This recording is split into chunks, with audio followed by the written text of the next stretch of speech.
jobs reported grown in August, Correct. which after talking such a big game, that seems like quite a low number.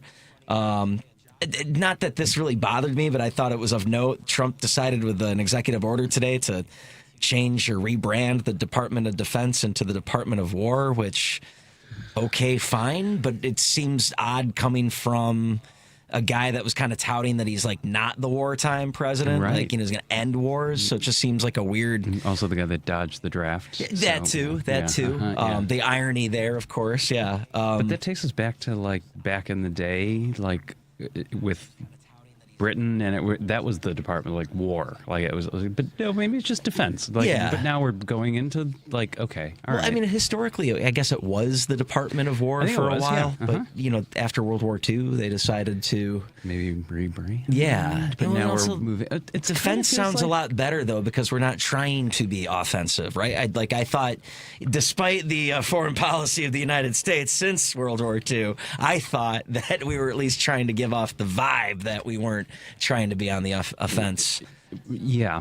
It just gives me I feel like we're just moving backwards yet again, Mm-hmm. right? In many ways. And here we are right now with the peacetime president, is what he likes to call himself. Yeah, now we're the Department of War. Okay, that's interesting. Another news story I thought was interesting. The Hyundai plant in Georgia, I think it was near Savannah, west of Savannah. They had a raid today at the plant, immigration, and they I guess hundreds of Korean nationals that were detained, arrested today in Georgia. So I thought that was a story of note. Another one, a federal judge blocks the Donald Trump ending the legal protections for Haitian and Venezuelan people that were living and working in the U.S., with their own legal right to do it. Okay. If I remember correctly, if I'm right about this, the eating the dogs, eating the cats was blamed on Haitian people that were working In here Ohio, right? in Wasn't it? Ohio. Yeah. And he'd since tried to block. It's a large amount of people. I forgot the number, but a federal judge blocked that today. So a sign that there's at least some progress or some hope out there. And there was a federal judge. Do you know where that judge was? I missed that. This that's was fine. like right before Because, I stepped in here. I saw that this one. is going to play right into basically what I listened to or on Fox News is it's all of these local judges that are overstepping. It's like, no, actually, it's a judicial branch doing the checks and balances that is the framework of our entire government. I mean, what do we have left when we have a president that, he can't change the name of the Department of Defense because that's a congressional act. He can't change tariff rates. That's I was going to say there is congressional debate about tariffs. Also, when you were talking about the job rates, the tariffs that he's been saying he's imposing / not actually imposing is resulting in a lot of layoffs at major companies. And so when you're talking job reports, like that has an effect on individuals, right? Mm-hmm. And so also the rate of inflation, right? I think Dollar Tree, it was $1.25 tree. Now whenever I go, it's like $1.50 tree. And they're literally going around, they're putting like little red, like those stickers that you see at garage sales, like they're putting that over the $1.25. And goodness. now it's just $1.50. And now they have a $5 section and a $10 section. I was like, I just want to go and get cleaning supplies On the stuff cheap, and spend $10. That's all I want to do. I mean, he campaigned on trying to lower prices, but then did an about face in an interview leading up to the swearing in. So we all knew that he wasn't going to be able to do that. I guess the thing is you and I a year ago may have sat here and said some of the same sort of stuff about Donald Trump, what we expected. Nothing's really been a surprise, right? No. It's just maybe the sheer audacity of some of it in the second term compared to the first term.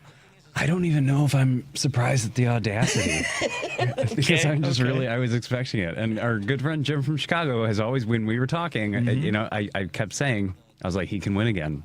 He can win again. Yep. And Jim's like, no, you got to be more optimistic. I was like, no, it can actually happen because he did it the first time. And it can happen again. And then he's going to be even more brazen. And gloves are off at this point, you know, because he's surrounded himself with more sycophants that are just like super unqualified, number one.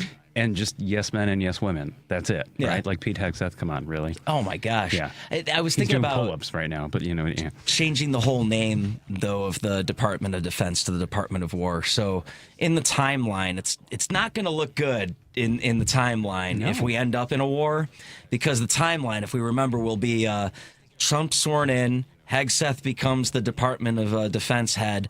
Hegseth accidentally tweets like Iranian bombing plans to a journalist. Yeah. And then we change the whole name of the department, and then if we go to war, like, it will look bad in the overall world history. Didn't Donald Trump end, what was he saying, like 7 wars? 7 wars since he took office? Yeah, we talked about wars? that the last time you and I were together. Yep. So now we do need a Department of War, even though he's ended 7 wars. Yeah. Now more than ever. All right. That sounds great. That sounds super logical. We do have people calling in. I want to remind everyone you can call us and text us 773-763-9278. That's 773-763-WCPT. Of course, we're on WCPT 820 right now. Later on, you can hear us on KKNW Seattle 1150. And in the next hour, AM 950 Progressive Minnesota carries that hour.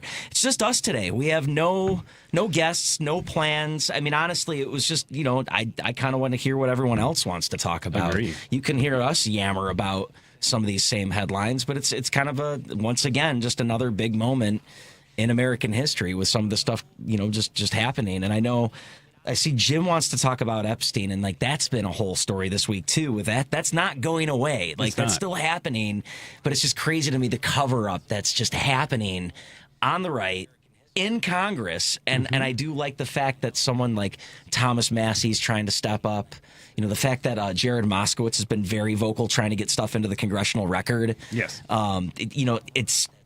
We have to be relentless about this, right? I mean, otherwise it will go away. I mean, it's very much built up right now to have this be swept under the rug. Yes. Well, and it's also like when he was campaigning, Trump made it a point to say, like, we will release the Epstein files.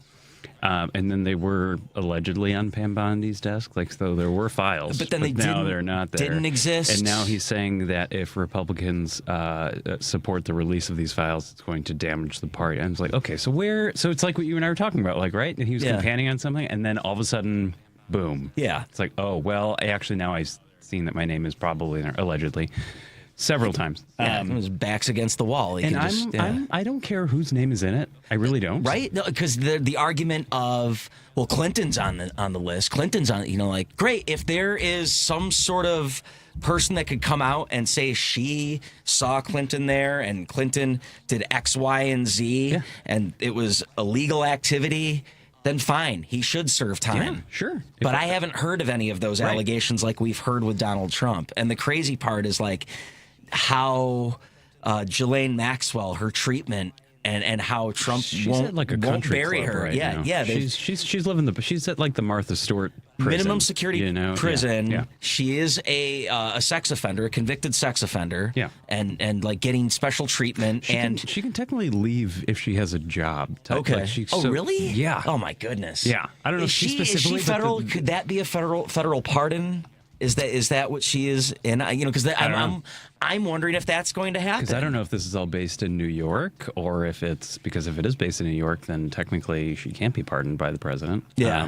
But I don't know. I'm not sure. Circling back on your federal judge for ending the temporary legal protections, San Francisco. Oh, okay. So Judge that's going to be Chen, the topic of Fox News tomorrow morning. Oh, for sure. Yeah, Absolutely. especially out in. I can't wait to watch it tomorrow morning. It's going to be so much fun.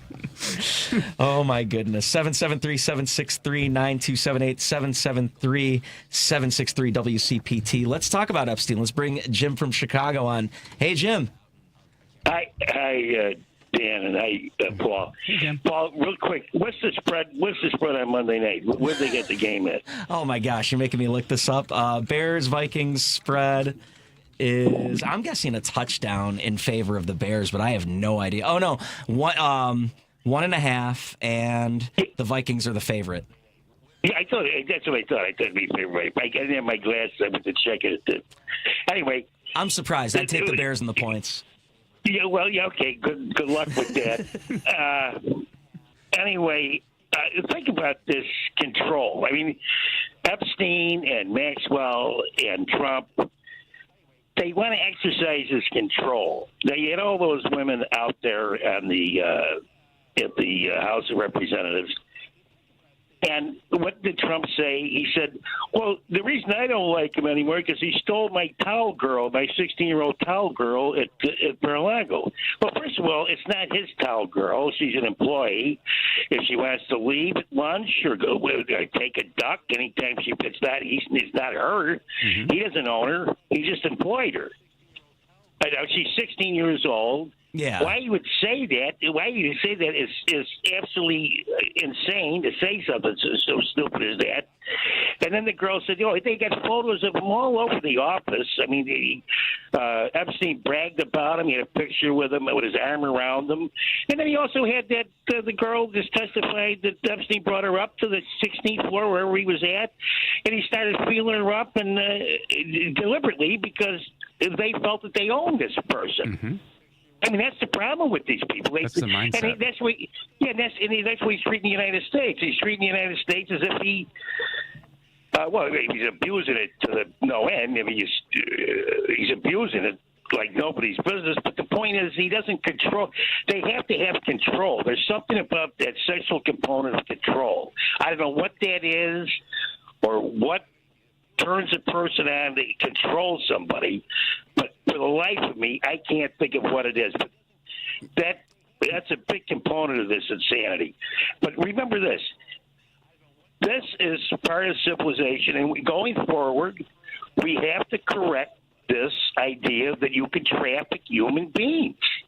Yeah. Nobody should be trafficked, or nobody should be owned, or nobody should be controlled in that regard. Right. Under any regard, any employment for that matter. I mean, I don't know what you guys think, but if I want to leave the job, I leave the job. I don't care. I mean, they don't own me. I'm an employee, but they don't own me. You know what I mean? Right. No, I think to your point, I think there's a level of superiority and control, right? And that's why they feel they're superior. It even goes into like women's reproductive rights. Like they have to be able to control that. They have to be able to control. They have to be the man in the room, even though they're probably one of the most insecure, weakest individuals. Which is insane. Yeah. Which is absolutely insane. Because I mean, I don't want to go into it, but. The point is, look at the healthcare system. I mean, the crazy guy down in Florida, the guy with the elevator shoes on, he won't. He's going to let vaccinations be discriminated. You can decide whether you want to give your kid vaccinate the kid. Well, who's going to go to school? Mm-hmm. When I would send my kid anywhere near the school, or my daughter was teaching or somebody was teaching, I'd be like, no, get out of there. I agree. Yeah. Why breathe that air? It doesn't even make any sense. But anyway, that's But you can go on and on and on with this. But Dan, you were right. I mean, you were right about Trump winning. That was really a blow to me, but it was a blow to everybody. Same here. But the midterm, I think the midterms. I mean, people are pretty well done in with this guy. I mean, it's getting worse and worse. It is. We're still a year away. I mean, think of the rebranding that and the time that the Republican Party can do between now and November of next year. Like this is how we feel now, but I don't want to cape for that party, but it's this is how we feel now, and I feel like that. Though midterms have kind of trended where it kind of goes against the president at the time, and this looks like it would be the same thing with all the gerrymandering battles going on, with just this like total authoritarianism that we're seeing. I don't feel confident about November 2026 right now as we're talking about it. No, I agree, but. You brought up the employment numbers, which the economy is tanking. Every economist in the world knows that these. I mean, even the lower court said that these tariffs are insane. I mean, you can't do it. I mean, that's not in his power. But anyway, guys, have a great show and have a great weekend. And thanks, Danny. Thanks, Paul. Thank you. Happy Friday, Thank my you, friend. Jim. And go Bears. All right, well, we got to take a break. When we come back, more of your calls. We got a few more people hanging on the line. Let's talk about all these different stories that we brought up and more, whatever you want to do. It's Paul and Dan driving it home for Patti Vasquez today. You know that you can listen to Chicago's Progressive Talk on WCPT AM 820. Stream us live at WCPT820.com and on the TuneIn Radio app. Or you can ask Alexa, Siri, or Google to play WCPT from TuneIn. But now you have another option. We're simulcasting our programming overnights. 8 p.m. to 6 a.m. on WSBC AM 1240 for a clearer reception in and around the city. Chicago's Progressive Talk, WCPT 820. And now overnights on WSBC 1240 AM, where facts matter. Lowe's knows you've got a job to do, and we help get it done. With the MyLowe's Pro Rewards program, eligible members save more with volume discounts on qualifying orders or a quote of $2,000 or more. Join for free today. Lowe's, we help, you save. Offer can't be combined with any other discount, contract, and or special pricing. Exclusions, more terms, and restrictions apply. Details at lowes.com/terms. Subject to change. Chicago's Progressive Talk, WCPT 820, where facts matter. If you're listening to this station right now, you've definitely heard my voice before. Hi, I'm Hawk. And I'm Pete. And we're with Source Solar, your local source for solar. Source Solar is Chicagoland's premier solar installer, providing solutions for over 1,000 homeowners and business owners across Illinois and Iowa.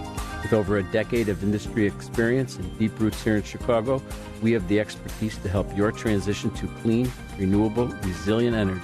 We can guarantee that we save you money day one without any out-of-pocket cost to you. This means you have an instant ROI, instant payback, and can save money to add to your bottom line day one. At Source Solar, we source everything as local as possible, meaning we always carry the Made in USA sticker. Find us online at www.source.solar. Stop in our office at 5710 North Northwest Highway or give us a call at 773-985-3992. And don't forget to ask for Hawk or Pete. Welcome back to Driving It Home with Patti Vasquez. And instead of Patty driving you home today, it is Paul Chivari along with Dan Schaefer. Dan's got some announcements. I do. Hello, everybody. Always great to chat with everybody, especially our friend Jim from Chicago. Just want to do a quick shout out for tomorrow, the big picture with Edwin Eisendrath. He's going to be talking to quite a few people.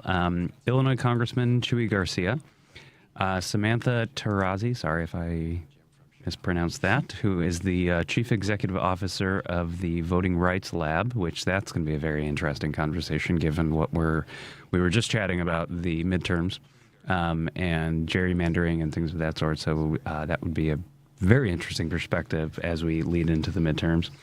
Bradley Balco, who is the award-winning journalist and publisher of The Watch on Substack. And also Shaughnessy Naughton, who is president of 314 Action. So the big picture with Edwin Eisendrath is on Saturdays from 1 to 4, right here on WCPT 820 AM, heartlandsignal.com, and TuneIn. And that's Saturdays 1 to 4 Central Time. All right. Sounds like a good show. Yeah, sounds like it. Reminder that you can call us, text us, 773-763-9278. That's 773-763-WCPT. Fred from Wicker Park texted in, gentlemen, perhaps Trump can be awarded the Nobel War Prize instead of that nasty woke Nobel Peace Prize. I like that, Fred. That was that's one way to look at it. Yeah, it is. The Nobel hasn't always given the awards to the most peaceful people. So, I mean, I doubt Trump would get it, though. I think I saw something where on the panel there's like at least three people on the panel. 3 people were not doing it. Yeah. Well, 3 people have an unfavorable opinion. Got it. But okay. I feel like we live in the day and age where that doesn't really necessarily mean anything. Right. It depends on the integrity of the person that has the unfavorable opinion of Trump in that moment. Right. Case in point, I just saw a headline today about a man who could become world history's first ever trillionaire. And I recall earlier this year that man had a favorable opinion of Donald Trump, and since then has an unfavorable opinion. And that's true. Elon Musk, of course. You do have to question that. Yeah, that's a good point. That is a really good point, actually. Hey, but let's go to the phones. We got Dave from Hoffman Estates holding on. Dave, what do you got for us? Hey, Dan, Paul. Yeah, that when you mentioned about the Dollar Tree, they must have been watering it with fertilized water, and it's growing. The CEO's salary is not going down, that's for sure. No. Some more serious stuff, though, like when you mentioned about with Epstein. And I just seen again where Trump is insulting and slapping those survivors of Epstein on their faces by calling that ordeal a hoax.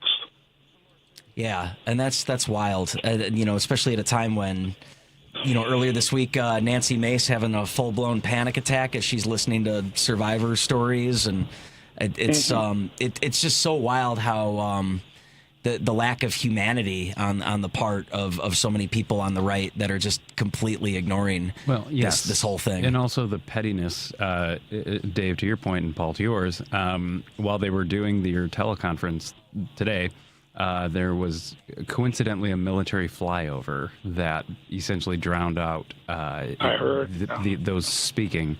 And it was just aptly timed. And they did say that it was because they were honoring a fallen Polish army pilot who was killed recently during training exercise. But that just seems too coincidental for me, right? So these survivors are speaking their truth and telling their story, which I call a nightmare. And all of a sudden there's a military flyover at that exact moment. Didn't I also hear that those survivors held off what they were saying? They stopped while talking. They stopped talking and they had mentioned something about a micro. Okay. Yeah. No, so they played it right. They stopped talking until people could hear them, and then they kept that. Yeah. So no. Yeah, you're right. And that's enough. Hey, Paul, on this and Dan both. I just read too where you may have to change a little bit now on the intro with the Harlem Hellfighters. I read where their descendants are now going to be awarded the Congressional Gold Medal by none other than Pete Hegseth, who recently oversaw the stripping of a base name in honoring these same Harlem Hellfighters. Yeah, that's crazy. Like the way the history, African American contributions to wars and the military. It's like got scrubbed by Doge, but then like walking it back, I guess, here and there, however they do. I don't know. I mean, so you're saying that Congressional Medal of Freedom? Gold medal. Okay. No, Congressional Gold Medal. Congressional Gold Medal. That's the same thing. The same thing my boy Chris Morthy wanted to honor, co-sponsored to honor, posthumously honor Mahatma Gandhi. But yet he never signed anything, never co-sponsored anything for us Cold War veterans. So, I guess it, like old man Daley says, if you don't take care of your own, who's gonna? But and I'll never vote for him again. He stabbed us in the back. But anywho, that's for another time. But what was I going to tell you about? On a more important thing, September. It's the Suicide Awareness Month. Yes. Yeah. Thank you. And and to me, it's kind of personal. I lost an uncle on each side of the family. The first one really messed up with me because he was my kind of a male role model. I was only 14 at the time. The other one never really cared that much for me. He was kind of mean type anyway, but still, and that was like 30 years ago in his. But it kind of messed up thinking, my God, he's not safe either side of the family now. They've had, somebody that done themselves in. But I mean, I think, I haven't heard anybody on any of the ads or any of the hosts mentioning about that. I mean, it's very, very important. I think you texted about this when I was hosting. Yeah. I think you did. Yeah. Yes. Yep. And I think think it was with the Matt. different ribbons and whatever. And Matt was running the board. He's relatively new here, so I apologized to him in advance because whenever you run the board for me, as Paul would know, it can be a cluster. But I remember you texting about that, and at the very end of the show, I made it a point to.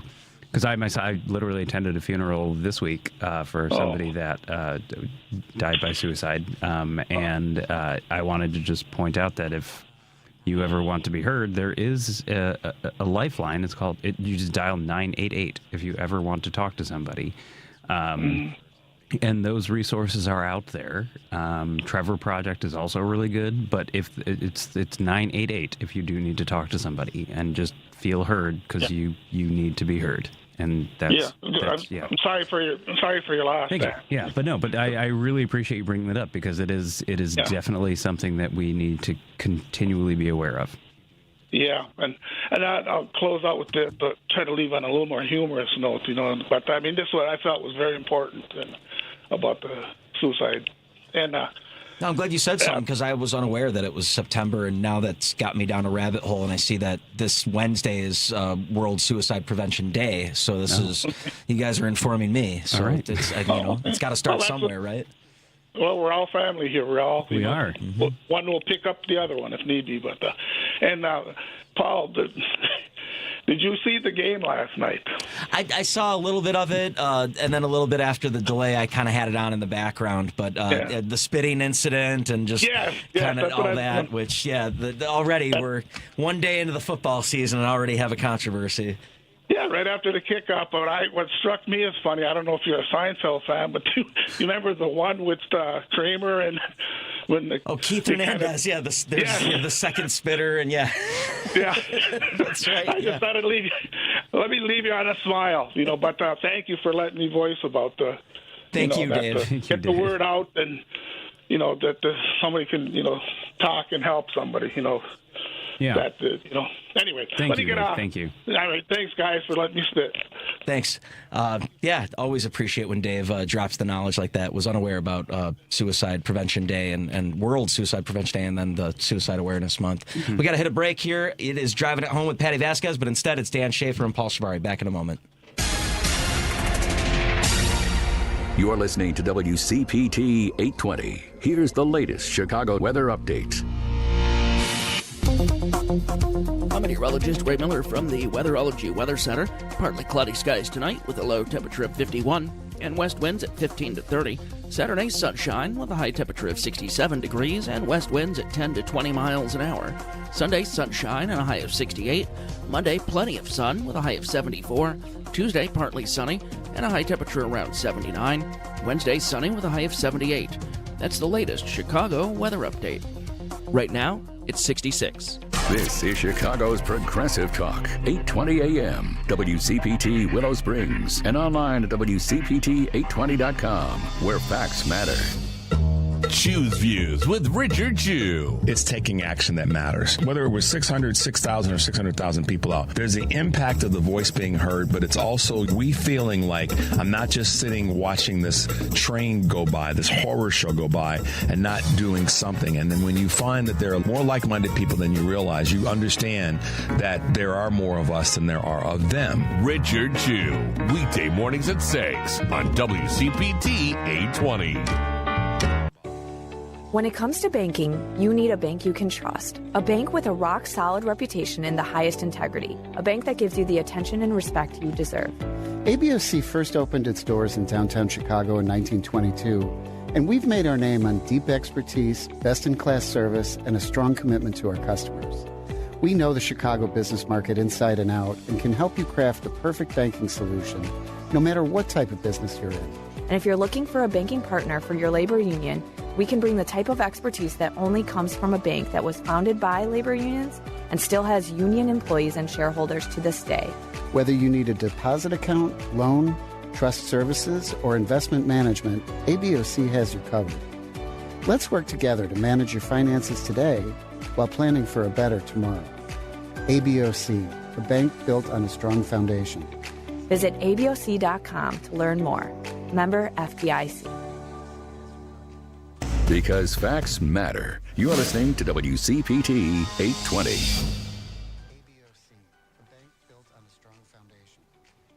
Hi, this is Patti Vasquez. We appreciate all our fans of Driving It Home, and your support of show sponsor Minocqua Brewing Company ensures that our important conversations continue right here on WCPT each weekday from 5 to 7 p.m. You can now find the Resistance IPA, Labor Lager, or the Resistance Pilsner beer at several Illinois locations, including Arminetti Wine and Spirits in Woodstock, Pineapple and Company in North Riverside, Lyons Beverage Depot in Arlington Heights, and MP's Liquor, Wine, and Beer in North Aurora. For a full list of Chicagoland locations, please visit MinocquaBrewingCompany.com. As always, please vote and drink responsibly. No detours, no distractions. Just bold ideas and real talk. This is Driving It Home with Patti Vasquez. No, it's not Patti Vasquez. It's Paul Chivari alongside Dan Schaefer. We're driving it home for you today. 773-763-9278. 773-763-WCPT. That's the number. You can talk to us. We've already covered some Epstein stuff. Learned in the last segment that September is Suicide Awareness Month. And now I'm looking into Wednesday with the World Suicide Prevention Day. You said you were going down a rabbit hole. Yeah, I never knew that was like one a day. I mean, I guess I could have assumed, but I just never knew it was September. And so now I want to like learn why and all that sort of thing. So this is how I roll sometimes, where it's like, all right, you kind of put me into it. What am I going to dig up now? I go down my rabbit holes whenever the callers talk about sports with you, because then I know that I can just disengage. And then I can just go and research some more stuff. But, so did you understand the gambling talk that Jim and I had for a second there? He was like, what's the spread? Spread, sure. So it's like to even out the two teams, because like picking winners, sometimes it's like lopsided, like, well, they're totally going to win. So that would be a money line bet when you just pick, like the winner of a game. And it's weighed, however, you might have to throw down a lot of money to make a little bit of money on a team that you think that everybody would know is going to win. Okay. Right? This is a game where it's a little bit evened out. So the difference in points is Bears and Vikings. Bears and Vikings. Got it. Bears are and at this is home. hockey, right? We're talking about hockey, right? Yeah. No, it's actually women's rugby. Got it. Okay. All right. Good. Yeah. Yeah. No, but the Bears are the home team, but they're not the favorite. The Vikings are favored to win. And if you took the Vikings, you would have a disadvantage of 1.5 points. Okay. So based on the final score, you'd have to factor that in. Okay. So I learn more about sports when I listen to your show on Sundays. That's good. See, I kind of sports that I listen to is your show. He's talking about the Sports Cubicle, which you can listen to on WCPT 820, 9 o'clock p.m. Central here in Chicago. It's Sunday nights. We try to talk about stuff that you would hear on a sports show, but also things that I think you'd want to hear on a sports show on a station like WCPT. Mm-hmm. But like also, I do try to approach it as if I'm trying to tell people, like a general audience, what's not have it be so inside. But I know sometimes when you get into it, you go into it. So, but we were talking about Trump earlier. Jack's waiting on the line from Chicago. He wants to talk about Trump. Let's see what he has to say. Jack, thanks for joining the show today. Yeah, thank you. I'm always listen to Patty. I rarely call, but I just kind of have to call on this. These executive orders are ridiculous. Yeah. And sometimes I think we treat them like, oh, well, this is just going to be the way it is. He's issued an executive order, and now the Gulf of Mexico is the Gulf of America. And now he's going to call the Defense Department the War Department. There is nothing in the Constitution that gives the President of the United States that kind of authority. These executive orders are waste of paper, and he can't even sign his name very well. It's crazy to even give it attention, because now there's people who are like, oh, well, it's the War Department. Well, no, it's not.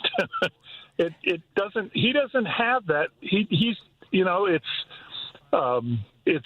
I think personally, everything he's doing now is to distract from the fact that his name is in those Epstein files everywhere. He was Epstein's biggest customer, and everybody knows that. Couple that, though, with I think the Department of War thing, though, is always like, he's going to be known as this military president. I created Space Force. I was the one that, rebranded the Department of Defense.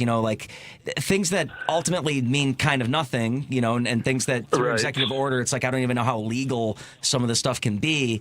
But some of those things where the optics that, this is candy for his followers. Yeah. They love this sort of thing, even though it's ultimately meaningless.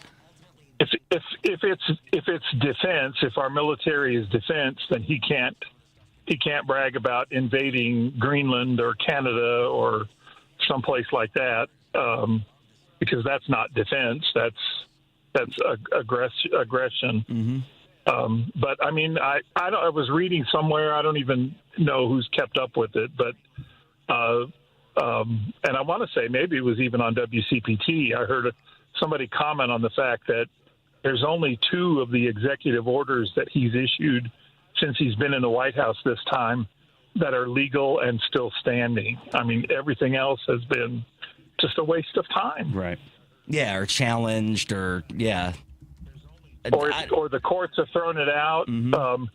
But for a lot of lawyers, it's like training for something really difficult and then finding out how easy it is to simply overturn an executive order, because there isn't any place in the Constitution that gives the president the power to issue that.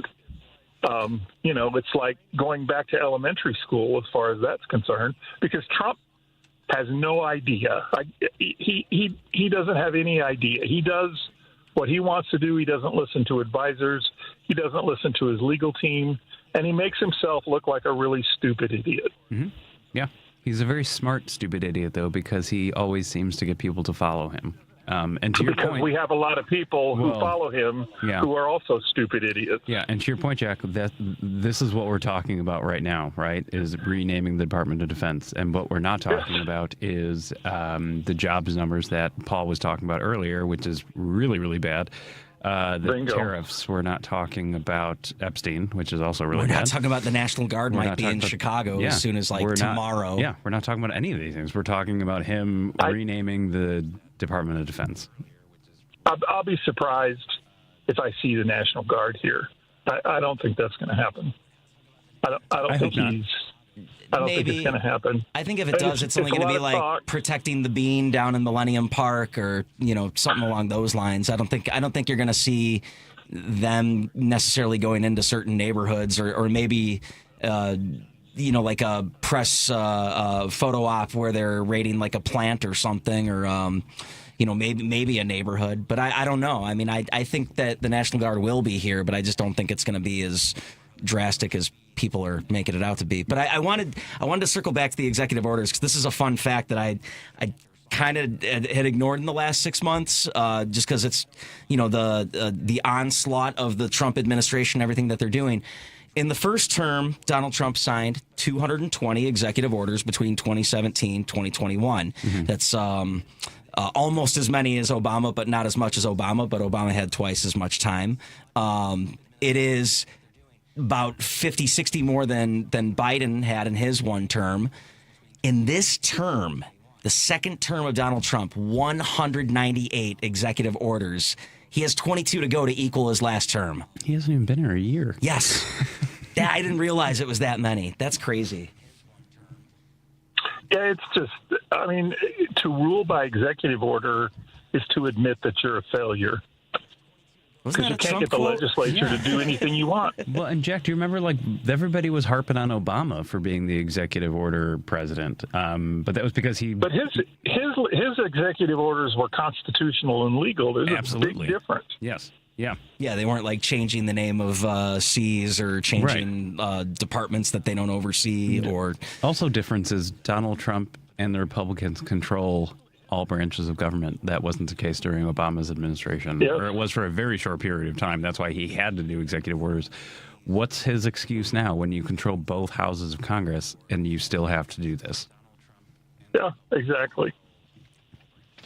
Well, Jack, thank you so much for calling. And don't be a stranger. You said this is his first time calling. Definitely call in for when Patty's back. Oh, definitely. All right. Thanks, Jack. We may as well cut to a break right now to kind of catch up. We went over on the first two sections, but people are calling in, and you can join them as well. 773-763-9278, 773-763-WCPT. You can also text us on there. But yeah, Jill from Evanston was chiming in about that flyover during the Epstein hearing, just saying flyover for a Polish soldier. He doesn't even honor American soldiers, which, is the same president that it was too rainy for him to visit some D-Day people that perished in that event. So, but yeah, let's go ahead and hit that break. When we come back, we still haven't really talked about the National Guard and what it's done for Washington, D.C. and what it can do for Chicago. Yeah. Want to hear your thoughts on that. Could they be coming here? I think so. All that and more. Driving It Home with Patti Vasquez. It's Dan Schaefer and Paul Chivari filling in. Fall is here and colder nights are on the way. Is your home ready to stay warm and energy efficient? Green Attic is Chicagoland's trusted expert in attic insulation, spray foam, crawl space encapsulation, and mold remediation, solutions that seal in comfort and cut down on high heating bills. If your upstairs feels drafty or your heating system is constantly running, your attic may be to blame. Their team helps balance temperatures and reduce energy waste from the top down. They also offer full-service roofing through Green Attic Roofing, covering asphalt shingles, flat roofs, premium roofing solutions, and solar panels. Every project comes with a 10-year labor warranty and instant online estimates to help homeowners replace aging roofs before winter sets in. With over 15 years of experience and over 1,000 five-star reviews, Green Attic delivers real comfort season after season. Visit greenattic.com for a free installation consultation or go to greenatticroofing.com for an instant roofing estimate today. Hey Google, play WCPT. Streaming Chicago's progressive talk from TuneIn. From city streets to political beats, you're driving it home with Patti Vasquez, where progressive talk fuels the ride. It's Paul Chivari and Dan Schaefer filling in for Patti Vasquez. She'll be back on Monday. Just before we hit the airwaves, there was a press conference in the Oval Office today. Donald Trump surrounded by a few yes men. I didn't see Vance in there. Didn't recognize the men, but of course defending the jobs report. So I feel like Vance is distancing himself. Oh, he was in one recently though. You know, it's always like I've noticed sometimes Vance just kind of, you know, there to support it, you know, there to kind of just like, yeah, boss, yeah, sure, you know, like, hey, you the best, you know. But the guys he had today were kind of like well, you know, I can't speak to that. I'll have this guy do it, which was, you know, 22,000. I don't know about that, but this guy can. And so the guy says something about, well, you know, we've seen growth in manufacturing in terms of the output and you know things along those lines, but 22,000, and then unemployment went up as well in you know back-to-back months. So they said that he's only over the last 4 months combined an estimated 107,000 jobs created. That doesn't sound like a big wave that nothing. You know, I think we were promised more. It's not nothing, but that's not what he was promising. No, he was promising a lot more. And they revised June's numbers, and that was back into the revised into negative territory, around 13,000 jobs lost in June. So it was like they report numbers, but then they always revise the numbers because the way that it works, you have to report by a certain date, but then they always go back and like, oh well, this is what it actually was. But we were talking about tariffs before, and they were saying about how Trump was promising that tariffs would revitalize U.S. manufacturing. However, that manufacturing industry has lost 78,000 jobs this year. So it's not really feeling very revitalized. No, and I want to say manufacturing, or at least like there were a lot of industrial jobs that kind of peaked in the Biden era. You know, there was like growth in that department. And I know that sometimes there's a little bit of a leak from like one in administration to the next, but with this one, we've seen such drastic economic policies thrown in that I can't imagine that the bleed over from Biden has really been much into Trump. You know, so I'm wondering how much of these numbers are truly Trump, and I feel like when you see these stagnant job growth numbers, that you got to think that it's got to be under Trump. Well, and you have to remind ourselves that Donald Trump was one of the few presidents that left office with fewer jobs than he started with, right? Since Herbert Hoover, I think it was. Yeah.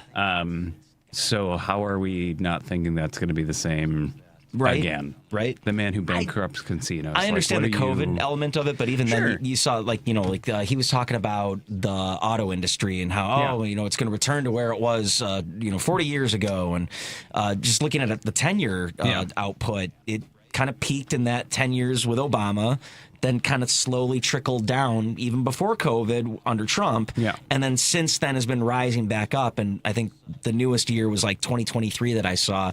And we were trending back to the level that we were at before COVID. Yeah.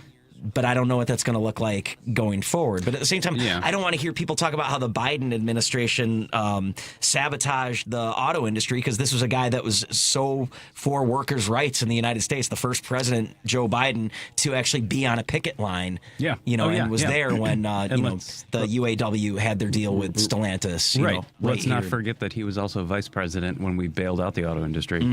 And also what happened to that was they got bailed out, but then they paid it back with interest. And so we saved the industry, but then they paid it back with interest. So, I mean, that's the point. I mean, I don't understand it. I mean, you can also remind everybody that Donald Trump used Chinese steel to build his buildings. I mean, the whole tariff thing, it's like American. No, it's not the guy who... just weird to me that we're all like, it's got to be built in America, but the guy who literally built buildings with products from other countries, which that happens. And you know what? We went through a phase, where private industry was like, it's much cheaper to outsource this stuff, so let's just do that. Not thinking about the long-term effects that it would happen. And so I totally agree. I think that we need to manufacture things in the United States. But it's not a little paddle boat. It's an aircraft carrier. It doesn't turn on a dime. It's going to take time. And what really throws wrenches into the system is when you have these tariff warnings or threats on a daily basis. And then you've got Walmart, you've got Target, you've got GM trying to be like, well, so how do we forecast our purchasing? How do we figure out what we got in inventory? How do we do this? How do we do that? That doesn't help the situation at all. Yeah. And to me, I was talking about this on the other day, where I feel like Donald Trump is irrelevant as a president. Because the EU, Canada, Mexico, India, China, they're all figuring out their own trade deals now, because they're like, we can't rely on the U.S. And so we'll figure our stuff out. And we're slowly closing ourselves in, and that's not the way to do it. My opinion. And speaking of the U.S. auto industry, today 475 workers were arrested at a Hyundai car battery facility in Georgia. Yesterday, what the Department of Homeland Security is calling the largest single-site enforcement operation in its history. They're claiming that they're all here illegally, mostly from Korea. And it's just interesting that Georgia and not their largest facility in Montgomery, Alabama, which I guess a few years ago, one of the subsidiaries that supplied parts to that place just near it was found to be employing underage immigrant workers from Guatemala. And I'm just, why this today in Georgia and not pursuing that when, okay, that's a tip. That's interesting that you have, Hyundai is denying that it had underage workers, but a subsidiary near them. So, and then I'm just thinking that hand in hand with Alabama. Well, yeah, Georgia versus Alabama for sure. The purple state versus red state, and then South Korea. What that would be for the investment that they're making into the United States after they were strong-armed into a 15% tariff rate with the United States after being charged 25%. So it's just, I wonder how South Korea feels about all of that going on. I don't know. It's just, that was an interesting story to see today. Yeah. And then when you kind of just juxtapose that with other things that we're doing at the world economic level, we keep talking, though. I know we haven't really touched on it too much this hour. I wanted to pivot to the National Guard. We've been talking about it for weeks, how they might be coming here to Chicago. And in this press conference in the Oval Office today, Trump was touting, how great it's been in Washington, D.C., and the investment that they're going to make. They're going to make all the graffiti all gone, and they're going to put new grass, the grass in the parks. I know grass. If anyone knows grass, he's talking about how well, But he said that crime was like 100% down. He's like, they said it's like 87% down. It's really more like 100% down. And I thought that was interesting because I went I was going to say, any statistician would tell you it's never going to be 100%. Well, according to the D.C. police on their Twitter page, if you wanted to know about the crime and the lack thereof in Washington, D.C., they did announce yesterday that on August 21st at approximately 8:08 a.m., 6th District officers responded to the 1600 block of 23rd Street Southeast for the sound of gunshots. Upon arrival, officers located evidence of a shooting, but no victim. The investigation revealed that the following minor motor vehicle collision involving the suspect and the victim's vehicles. The suspect fired multiple gunshots in the direction of the victim. Victim was not injured. On Thursday, September 4th, as the result of the detectives' investigation, they made an arrest. That's just one. On Tuesday, August 26th, at approximately 12:25 a.m., 6th District officers responded to the 300 block of Anacostia Road, Southeast, for the report of a shooting. Officers located an adult male inside of the location, unconscious and breathing, suffering from a gunshot wound. D.C. Fire and EMS transported the victim to an area hospital where, after all life-saving measures failed, he was pronounced dead. He was 31-year-old Frank Faute Modejom. I cannot pronounce that name, but I would imagine that his family probably doesn't think crime's down 100% in D.C. We're quickly moving away from 100%. Yeah, Wednesday, September 3rd at approximately 3:45 p.m., suspects approached a victim in a robbery, demanded that the victim withdraw money from an ATM while in the 3800 block of Minnesota Avenue Northeast. Victim complied. Suspects fled the scene. On Thursday, September 4th, during routine patrol, 6th District officers located an individual matching one of the suspect's descriptions. As a result of the investigation, there was an arrest made and charged with robbery. Wednesday, September 3rd, 2025, at approximately 9:44 p.m., an off-duty MPD member observed a suspect forcibly removing the operator of a moped in 1000 block of Brentwood Road Northeast. Suspect fled the scene using the victim's moped. The witnessing MPD member immediately shared information on the suspect's direction of travel with 5th District officers.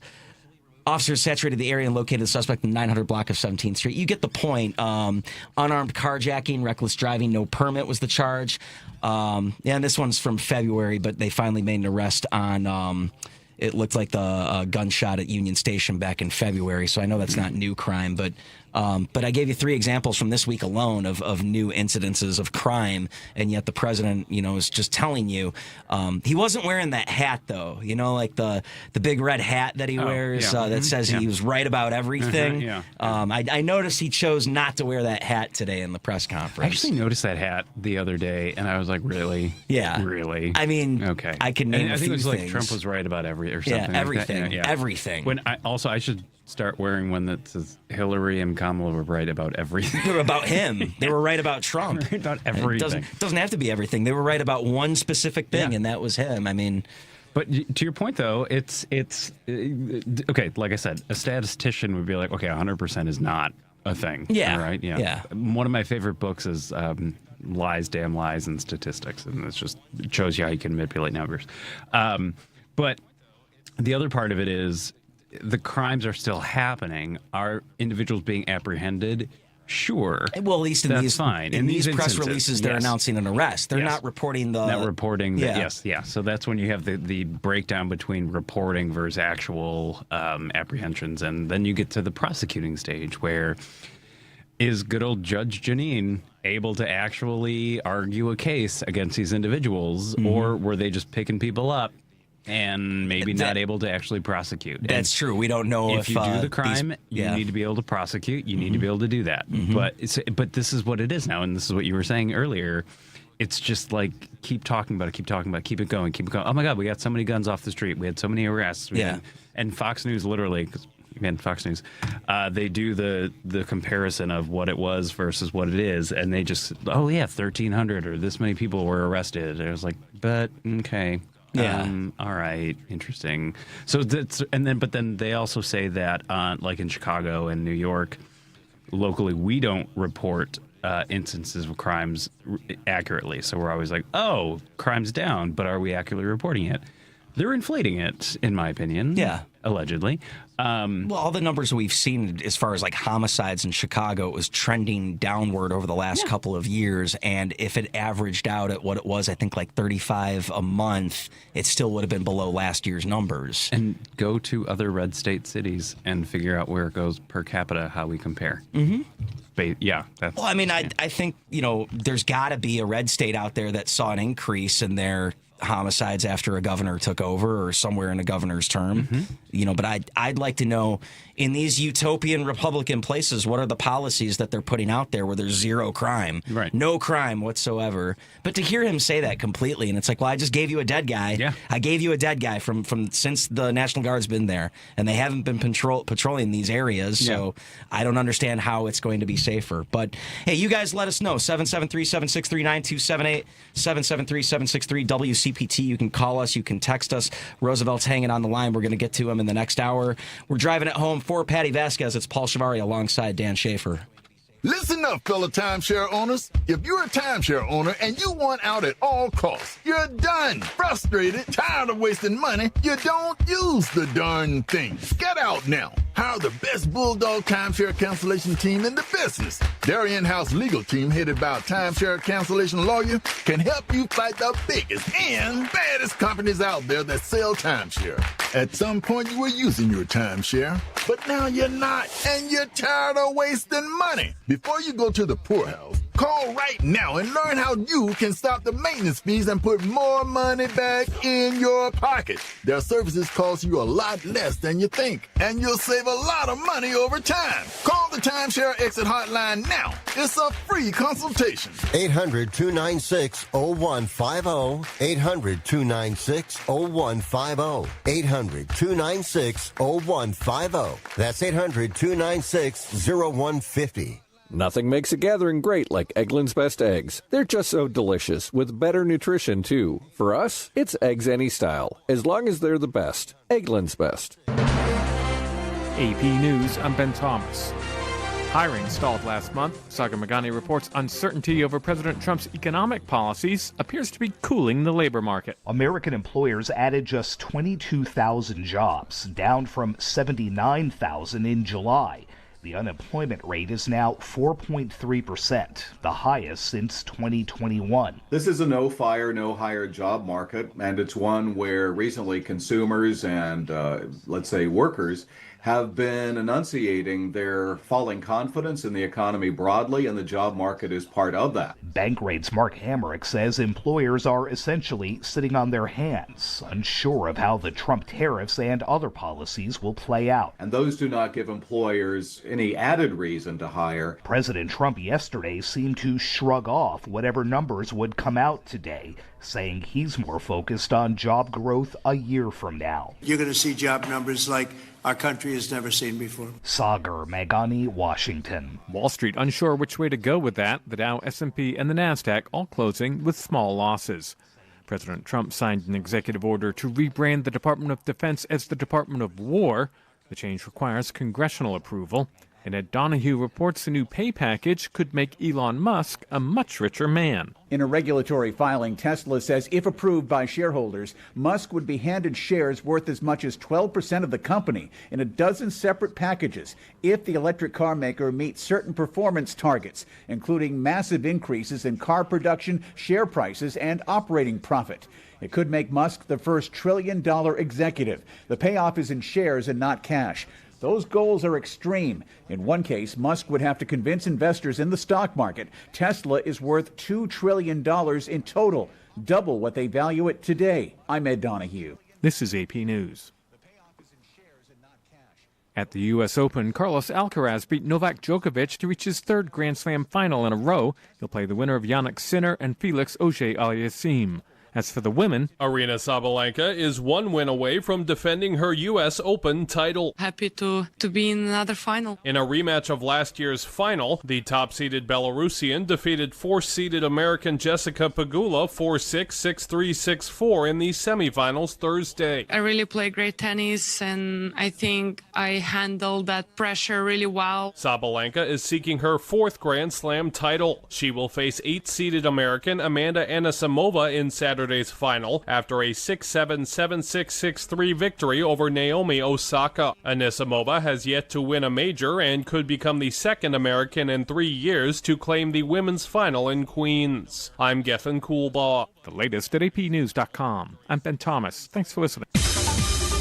This is 820 AM, WCPT Willow Springs, and streaming worldwide at WCPT820.com. We are Chicago's progressive talk, where facts matter. Now, your WCPT 820 weather update.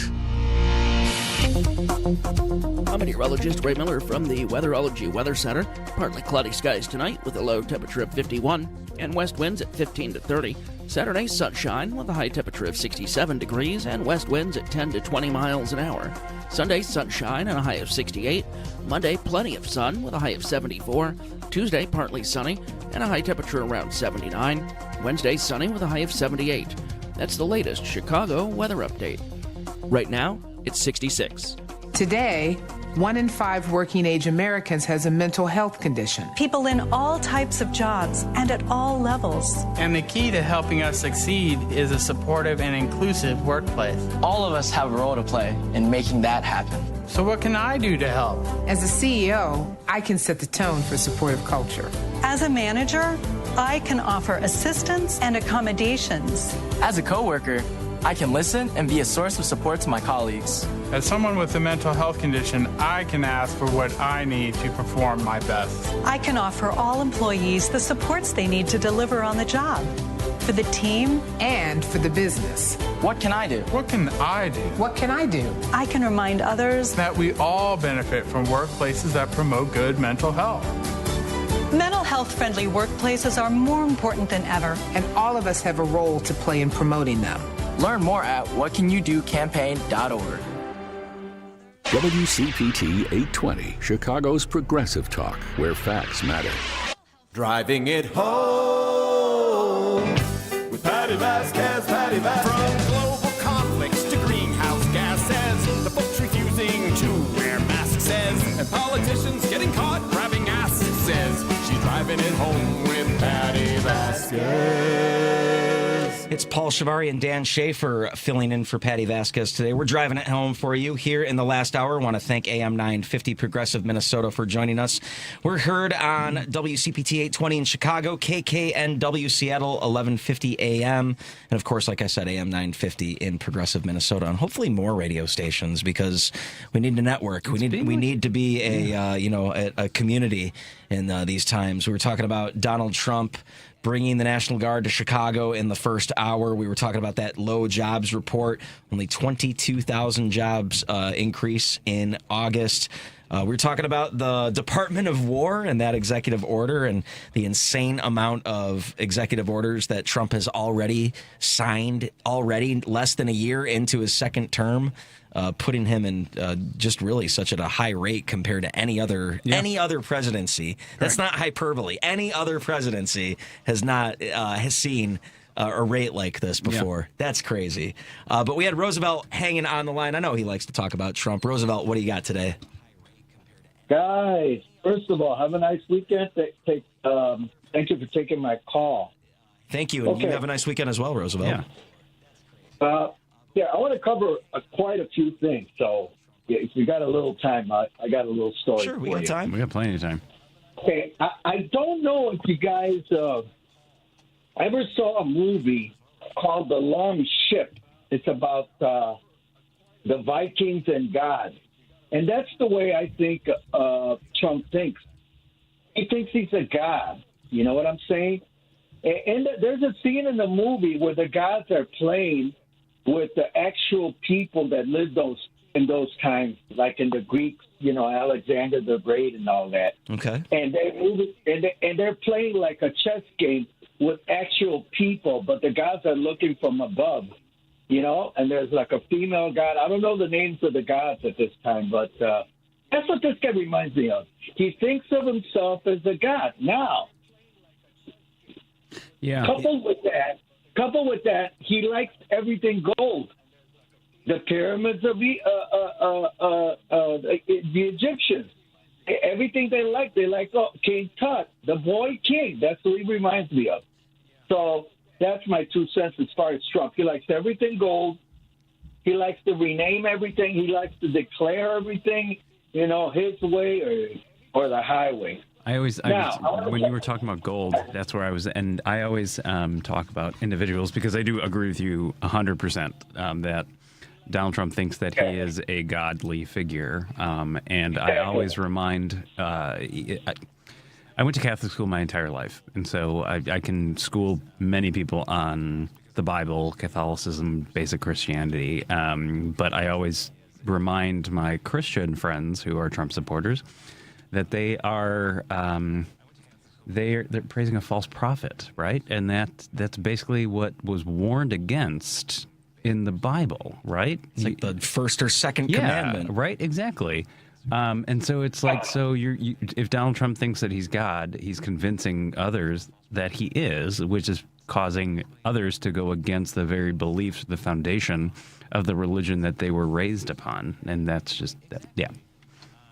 Now, during the break, you guys had the news break, and something came to my mind. You guys were talking about loans, the cars, and all that. You're forgetting one. That was Obama, and I got it right in front of me, lend Elon Musk $465 million, and it says here loan, back in January 2010. Yeah.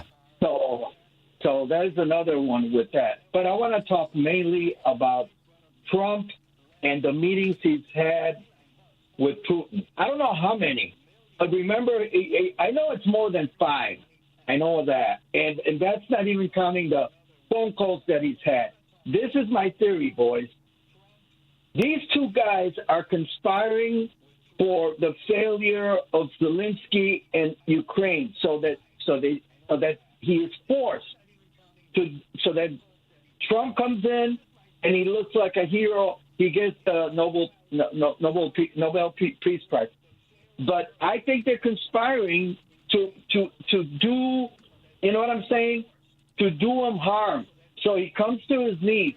Trump is playing the refs. He's playing the clock. He's playing the long game. And at the same token, I think he's conspiring, not helping Ukraine. He talks a game, but he doesn't, he doesn't do a good game. So that's my theory as far as Trump and that. Now, when it comes down to the troops or the people that are coming over here, I don't know if you guys mentioned it or if you know, but they canceled the Mexican parade downtown. I don't know if you know. No, I didn't know that. I did not hear that. So because this is Mexican independence is in like the next couple of weeks, right? No, it's not even a couple of weeks. From this tomorrow. Tomorrow, okay. Tomorrow. Oh wow, okay. A week from tomorrow, it was going to be downtown. But there's the other one on 26th Street, Little Village. So that was a good thing that happened because that's exactly what he wants.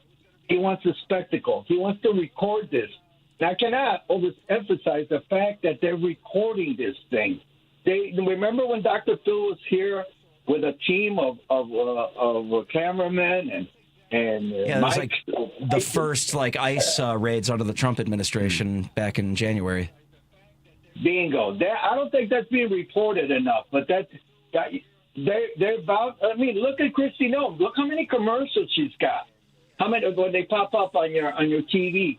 They're doing these commercials that they're going to play next year for the midterms and making Chicago. And they already got all the scenes over there in L.A. Remember how bad it looked? It looked like a war zone. It looked like some other country. So that's exactly what they wanted here. And I'm glad they canceled the Mexican independence because that's exactly what they were going to do here in Chicago. And by the way, he's targeting all these, well, we know it already, all these cities where they have African-American mayors. And he spoke about Baltimore. He spoke about, look what he did in Washington. All African-American mayors. New York's going to be next. There's an African-American mayor. He spoke of, I believe, Baltimore and Oakland.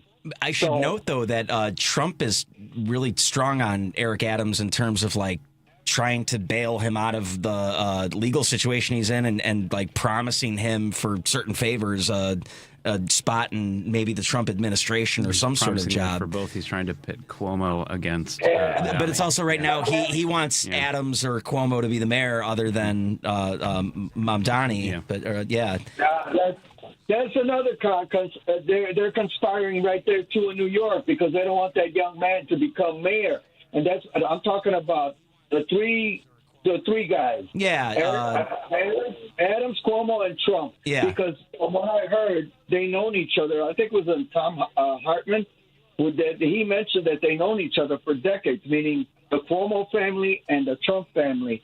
So there's another conspiracy, another thing that they're cooking up over there in New York. Well, yeah, I mean, how many things did Trump do as a real estate mogul while Mario Cuomo was in office as the governor of that state? Yeah, it's funny how you guys mentioned Obama when it came down to executive orders. I used to call this Spanish station a long time ago with a lady that had her own show from Florida. and she's a Republican. She worked for Bush.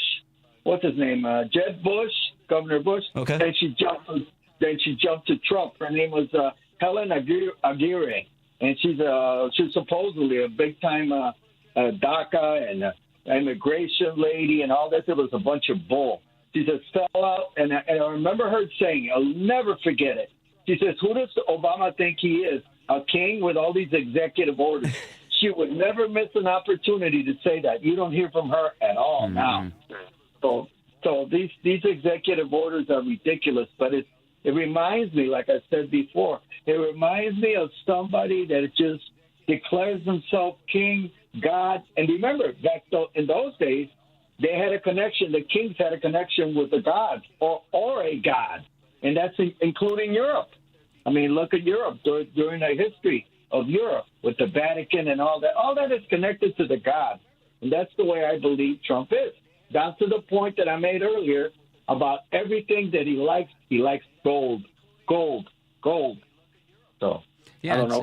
You see the comparison of the Oval Office with Joe Biden to what it looks like today. And to your point, all I see is gold. A lot of gold. What's funny is I think they saw one of the adornments on the wall in the Oval Office was you could tell it was specifically made at this supplier to Home Depot and retails at $50, $60 or something like that. It's such a unique pattern that there's no mistaking that. Right.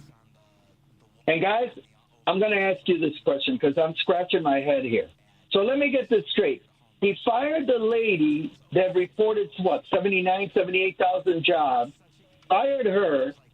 I don't know who's in charge now when it comes down to the number of jobs, but wasn't it, 28,000 or 22,000 that was reported today as far as jobs? 22, yeah, Paul was talking about that, 22,000.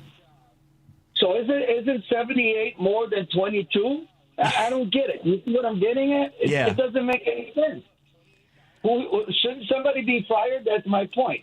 Shouldn't somebody be fired because the number is lower than the lady that reported 78,000 last month? I'm going to anticipate there are going to be a few people that feel the need to spend more time with their family in the near future because, yes, those numbers are terrible.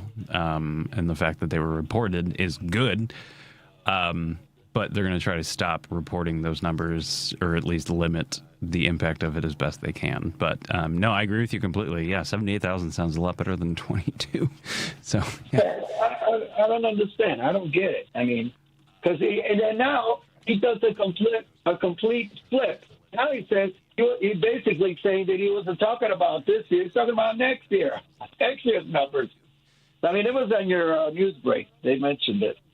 So. Yeah, well, if there's anything we know about Donald Trump, it doesn't really ever get better with him as we continue with him in the future. It never really ever does get better.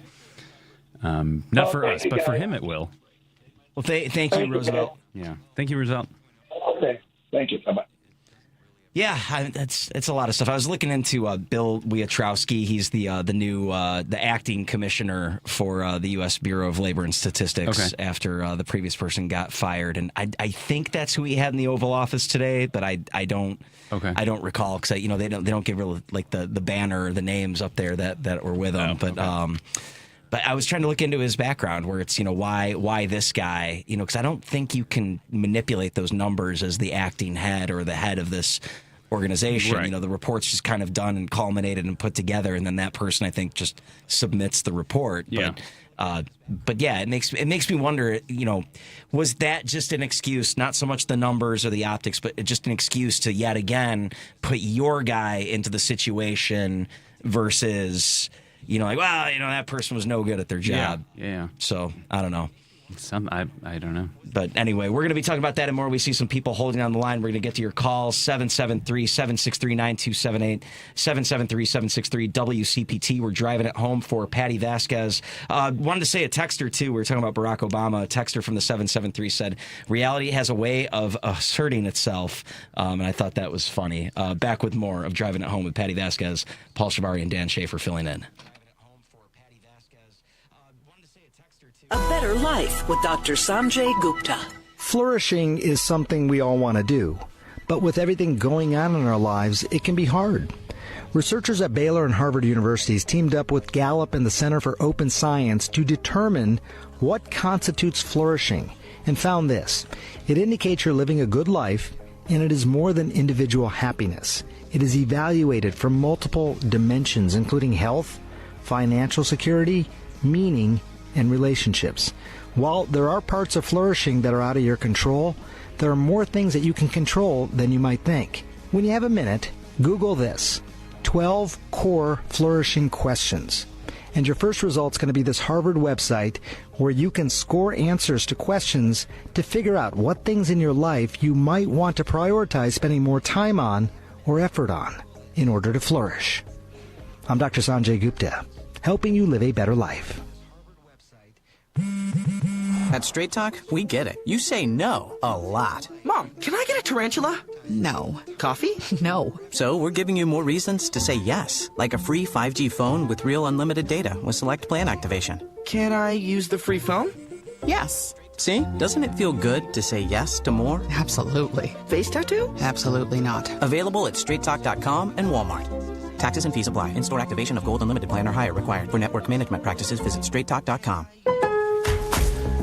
Lowe's knows you've got a job to do, and we help get it done. With the MyLowe's Pro Rewards program, eligible members save more with volume discounts on qualifying orders through a quote of $2,000 or more. Join for free today.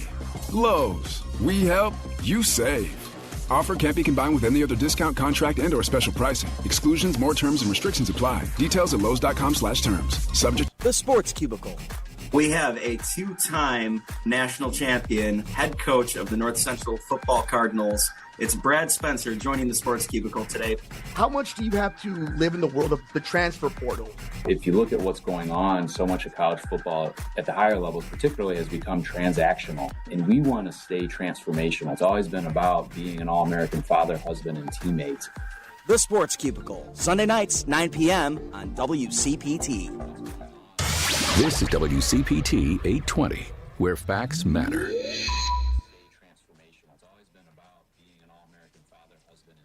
DuPage County continues to get out the vote and elect progressive candidates, so it's no wonder that there are now several local retailers carrying progressive beer from Minocqua Brewing Company. Be sure to grab yours from Famous Liquors in Lombard, Arminetti Beverage Mart in Roselle, Doty Liquors in Elmhurst, and Bobby's Liquor Warehouse in Carroll Stream, conveniently located next door to the DuPage County Democratic Office. A full list of Illinois locations that offer the Resistance lineup of beer is posted at the top of the Patti Vasquez Show Facebook page, as well as at MinocquaBrewingCompany.com.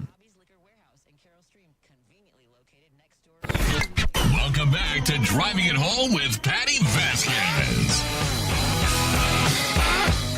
And it's Paul Chivari and Dan Schaefer filling in for Patti Vasquez here on Driving It Home on WCPT 820 in Chicago, KKNW Seattle, and Progressive AM 950 Minnesota. Talking about, is the National Guard going to come to Chicago? And in the next segment, we're going to be talking with Cook County Commissioner Jessica Vasquez, who last minute is going to join us regarding that matter. We also talked a little bit today about Trump executive orders, including today when he announced that he's changing the Department of Defense, or at least rebranding it to the Department of War. We talked about that jobs report, how it's only showing an increase of 22,000 jobs. We're taking your calls at 773-763-9278, as well as your text messages. Had another person text in, peasant caller, you dare doubt the eternal wisdom of the American crown. His Royal Majesty Donald Trump, sovereign to all except Vladimir Putin on Royal Executive Times. That was one. And then Dave from Hoffman Estates, who called earlier, said he read that the D.C. National Guard troops have been orders have extended through December. Georgia Governor Brian Kemp is sending 316 members of the Georgia National Guard to Washington, D.C. later this month. And he says this, Dave says this is a sign of Trump's law enforcement operation in the nation's capital dragging on, which I gave you examples earlier of robberies and shootings that have taken place since the National Guard has been patrolling Washington, D.C., and despite that Despite that, Donald Trump said today that crime is like 100% down or almost like 100% down in Washington, D.C. And we know that Chicago is gearing up and bracing for it. And Trump was also asked today, well, have you thought about another city that you want to go into? And he didn't say, he's like, oh, I got one in mind. Not going to say it today. But then out of nowhere, he started talking about like, oh, but what's happening in Portland? Oh, did you see that on the news? Oh, Portland. Oh, it's so bad. And they're paid actors and they have really great signs and they're paid saboteurs or, it's just, I don't know what he's referring to. Was that with it's when he's talking about paid actors and I question that because I feel like coming from the right, those are the paid actors to create the chaos. Whereas like we go back to George Floyd, right? Like those protests were just individuals just protesting the fact that they could be killed in the street. Not to mention they weren't bubbling up the times that like everything was just kind of just a boiling pot at that sort of time. And what we find in those situations is certain outside forces pounce on that, and they're like, "Oh, we can use this to our advantage." And I feel like using this to your advantage is creating chaos in a city that, as we talked about with some callers, that I don't know, coincidentally has a black mayor. Or a mayor of color, or a woman mayor. And it's like, oh, well, clearly they can't run it, so we got to send people in. And before you know it, we've got federal troops in multiple cities, which the legality of that is questionable based on what they're doing or why they're there, because technically National Guard reports to the governor of a state. D.C. is not a state. It should be. Yeah.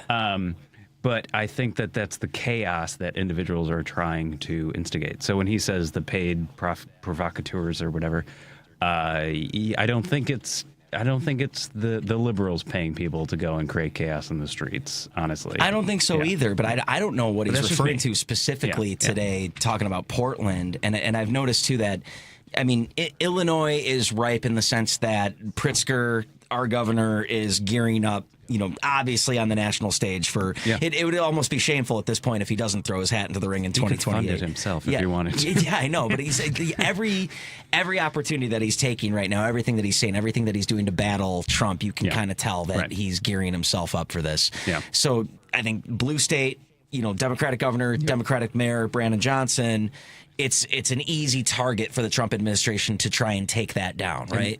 Chicago, it's ridden with crime. Literally listen to every other news station. It's like, oh, Chicago, this and that. And especially, no, it's actually not other places around the U.S. report Chicago's crime more than their own crime. Exactly, right. And the negative image that people have of Chicago without going there. And you do hear a lot from tourists that go here. They're like, oh, it's not as bad as people make it out to. Oh, it's really beautiful. And it's a great city. It is a great city. It's a great city. I love my city. It's really awesome. But it's got this negative image. But I wonder, would he choose like a city Democratic mayor, which, I mean, that almost seems redundant to say that because I can't figure out a city that has a Republican mayor, and most cities do have the nonpartisan election regardless of how they. Okay. So, but Democratic mayor, Republican governor. That's what I'm waiting for to see if he would ever do something like that. So I think Chicago is like the big litmus test for that. And coming up later on in the show, we'll tell you what your rights are if you encounter law enforcement or a military troop, and as well know your rights if you ever encounter ICE. We want to help you with that, but we'll talk about that later on in the show. Exciting though that we're going to have Jessica Vasquez and we've been playing phone tag today. And she called when we were in the last, and so she's excited to join and kind of just explain the work that they're doing, and just in general just make sure that people are informed of what you need to know given what I'm calling the inevitable. But if ICE comes in, and if the National Guard comes in, and if just make sure you know your rights, like you were talking about. And I think that her and her team, and there's a whole team across the city that are just doing a ton of work, just making sure that we've got a plan in place. And I'm really excited to talk to her about it. It's neat to see at the county level what they're doing, and in the city level. But I just think too, like just as far as the city level, the last two. The current mayoral administration and the previous one, what they had to inherit, like Lori Lightfoot, like a year in getting COVID and having to navigate that. and then like the tail end of the first Trump administration, because it was brought up again. Like I think Trump was saying something about Brandon Johnson about, he's the worst mayor, and I kind of brought up like, it's not every day that you hear like your own city, and it was brought up to me, well, didn't he say this about Lightfoot? And it's like, oh, yeah, I guess he did. And I looked at, so it's just kind of back to back that. Honestly, I feel like if Donald Trump was bad mouthing me, I've won. Yeah. I mean, like, which honestly, on Truth Social, I'm kind of proud that Brandon Johnson is made it all the way to the White House in terms of the thorn in Donald Trump's side. Yeah. So, I mean, but we're trying to support our mayor and our governor, and because they're trying to support us. Yeah, the residents of the state. And I think that's their and Pritzker has been really good about it. Yeah, and the legality of things, and he's going to put it to the courts. God knows what that'll do or how long that'll take. But he has put a very forcible wall up, and I appreciate that. Yeah. We got to take a break. When we come back, we're going to be talking to Cook County Commissioner Jessica Vasquez. It's Driving It Home with Patti Vasquez, but filling in today, Paul Chivari and Dan Schaefer. You're listening to WCPT 820. Here's the latest Chicago weather update. I'm meteorologist Ray Miller from the Weatherology Weather Center. Partly cloudy skies tonight with a low temperature of 51 and west winds at 15 to 30. Saturday, sunshine with a high temperature of 67 degrees and west winds at 10 to 20 miles an hour. Sunday, sunshine and a high of 68. Monday, plenty of sun with a high of 74. Tuesday, partly sunny and a high temperature around 79. Wednesday, sunny with a high of 78. That's the latest Chicago weather update. Right now, it's 66. This is Chicago's Progressive Talk, 820 AM, WCPT Willow Springs, and online at WCPT820.com, where facts matter. This is a WCPT 820 Heartland Signal News Minute. The fact that he has one of his cronies alleging that she committed a crime doesn't mean anything. Anybody can make an allegation. I'm much more concerned about people who are convicted of felonies. That's Illinois Congressman Sean Casten speaking to WCPT's Joan Esposito about Federal Reserve Governor Lisa Cook, who has been the target of mortgage fraud allegations that have been made by William Pulte, the Donald Trump-appointed director of the Federal Housing Finance Agency. Trump, who was convicted on 34 felony counts in 2024, has attempted to fire Cook from the Federal Reserve Board of Governors. Casten called the move stupid and questioned its legality. What Trump is doing, even if it's legal, is sending a signal to the rest of the world that you really can't trust the United States to be a country of laws going forward. For WCPT 820 and Heartland Signal, I'm Andy Miles. 1 in 4 Americans have a disability. I'm one of them.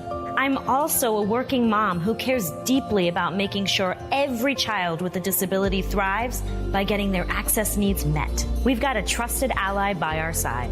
Easter Seals provides children and families the foundation for lifelong success through early learning programs, skills training, and prep for college and career. That's my Easter Seals. Make it yours. Join us at easterseals.com. You're listening to WCPT 820, because facts matter. You're listening to Driving It Home with Patti Vasquez. Back here at the studios at WCPT 820 in Chicago, it's Paul Chivari and Dan Schaefer filling in for Patti Vasquez. She will be back on Monday. And Dan, you were able to get a good guest on for this segment. Why don't you go ahead and introduce her? Yes. So through my alderwoman, Ruth Cruz, who is just an amazing individual, I have been able to meet Jessica Vasquez on various occasions while we're doing work in the community. And I was asking about if somebody wants to come in and discuss kind of what's going on in the city, and specifically in terms of preparing for what we keep hearing about with National Guard individuals coming into Chicago. But I do want to just welcome Jessica Vasquez. I know that you and I have been playing phone tag. Thank you so much for calling me back. I'm sorry I didn't answer because we were on the air, so I ran out and called you back. But you represent the 8th District on the Cook County Board, which I didn't realize was such a large district. It includes Logan Square, Humboldt Park, Irving Park, Hermosa, Bucktown, Belmont Gardens, Avondale, Old Irving Park, Kilbourne Park, Belmont Cragen, Belmont Central, Shores Village, Montclair, Portage Park, which is where I live, and that's my happy place, Hanson Park, and West Humboldt Park. I did not realize that that district was that large, but you were also the first woman to represent the 8th District, and so I want to say congratulations on that. So welcome to the show. Thank you. Thank you for having me. It's an amazing honor to represent the 8th District. I was born and raised in the 8th District in Belmont Cragen. And, you know, to your point, it is very large. We have portions of all of those neighborhoods and also a lot of immigrant and mixed status families all throughout the 8th District. And so you're trying to do your day job, which is representing the 8th District, but you are also trying to make sure that residents are prepared and know their rights based on news that seems to be changing daily. And I can only imagine how you're trying to handle that. So what are some of the things that you guys are working on?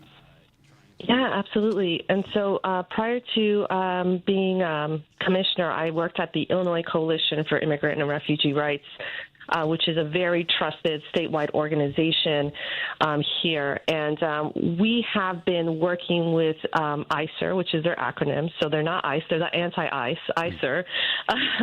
We've been working with the coalition as well as another entity called Organized Communities Against Deportation, another amazing nonprofit organization in our city.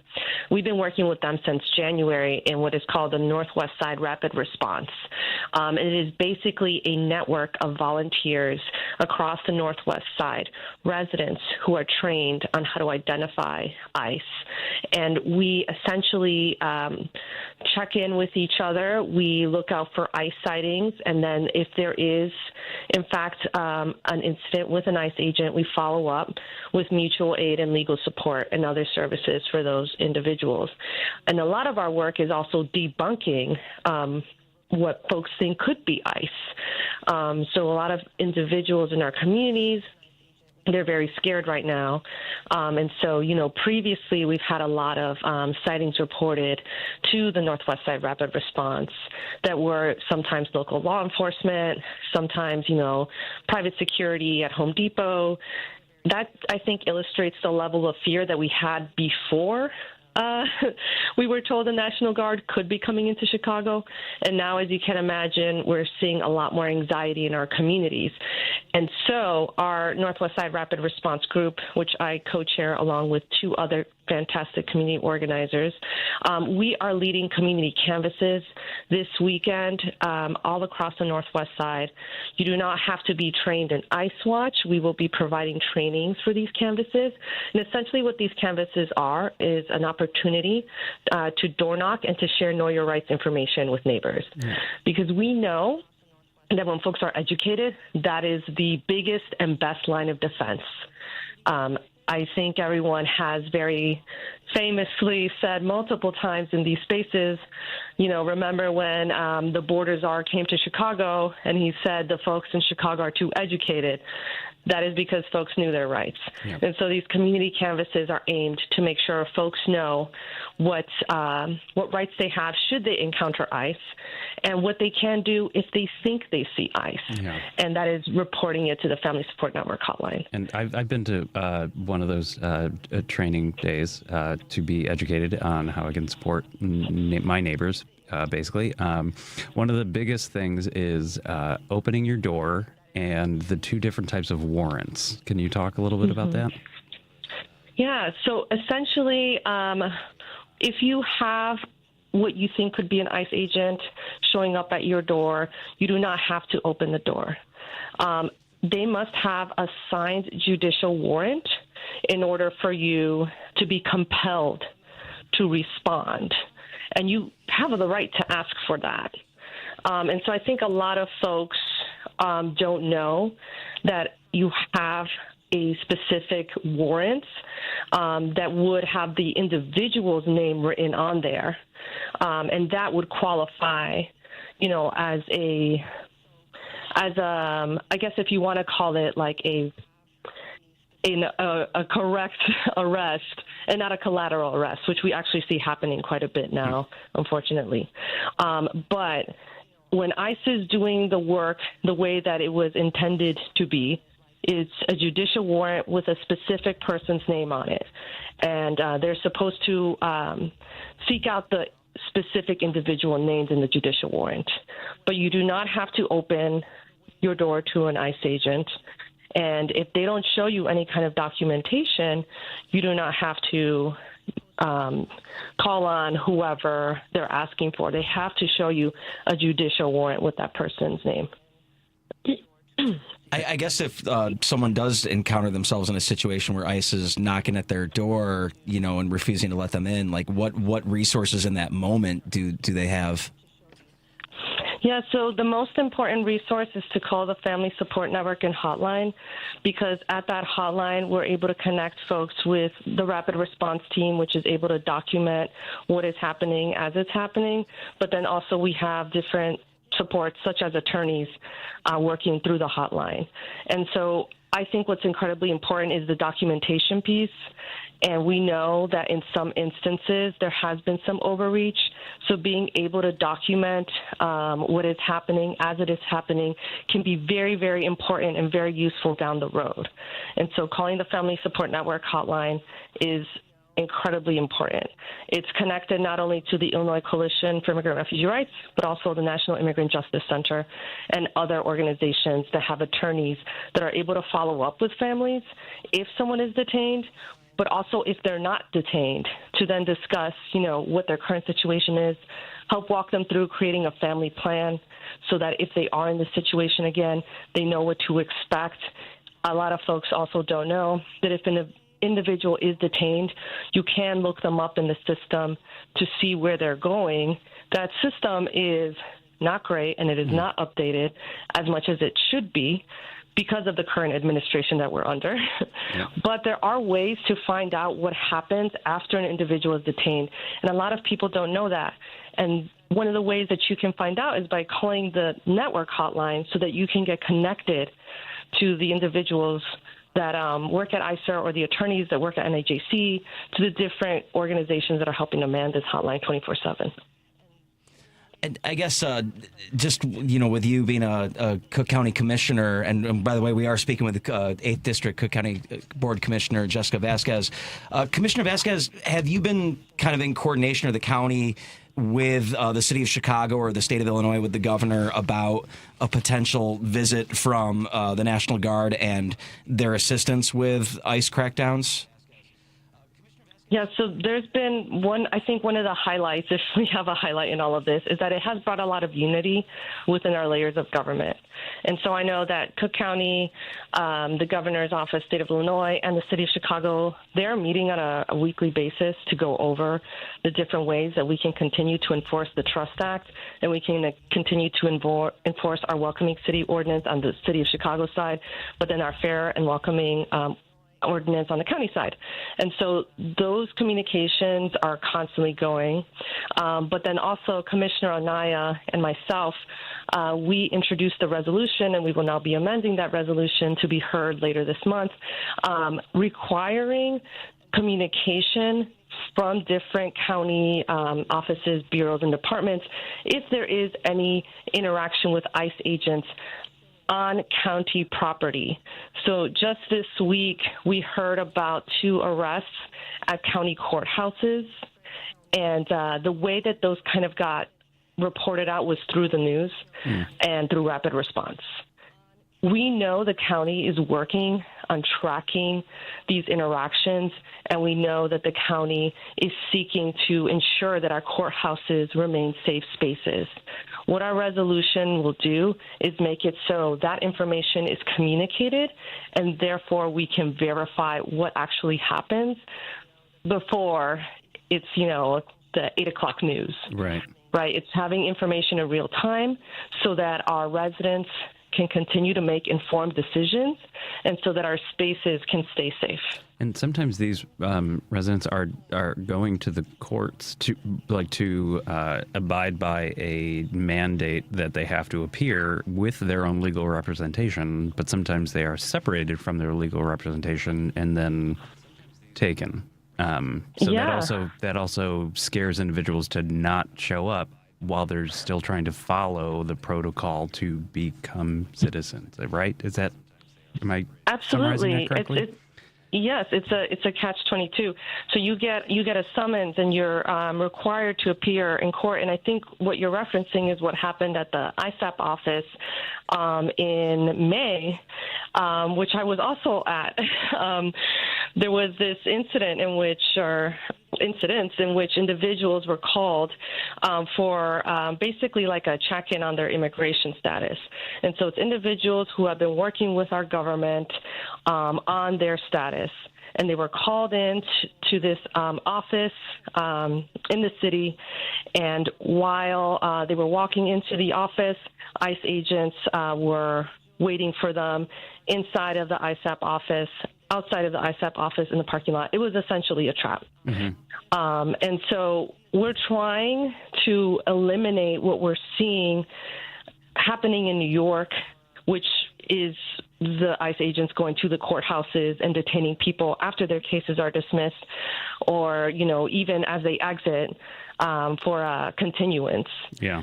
So we're trying to limit that kind of deceptive behavior that is becoming a pattern, both at our courthouses, but then at these ISAP offices, which are run by the federal government. Right. Which you have individuals who are just trying to follow the rules, but then...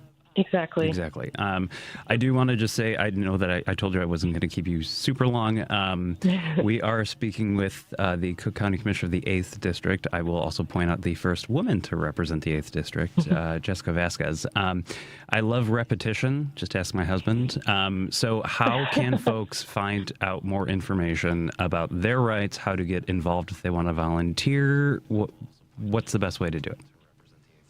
Yeah, so there's a number of ways that you can find out how to best plug in.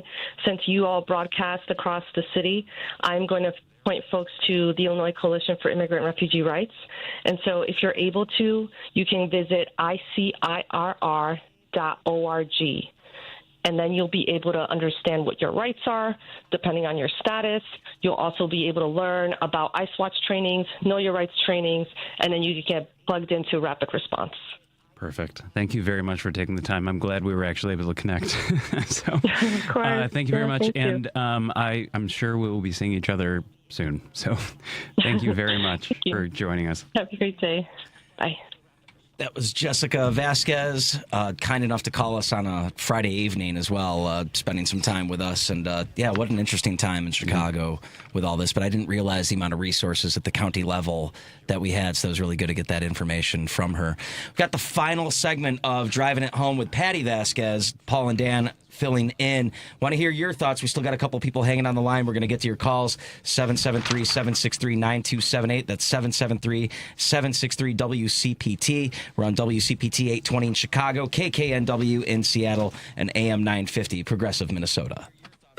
Choose Views with Richard Chew. Rich, I guess I'll let you kind of introduce Jason. Jason was at January 6th. He was charged and imprisoned for his actions, but he rejected the president's pardon.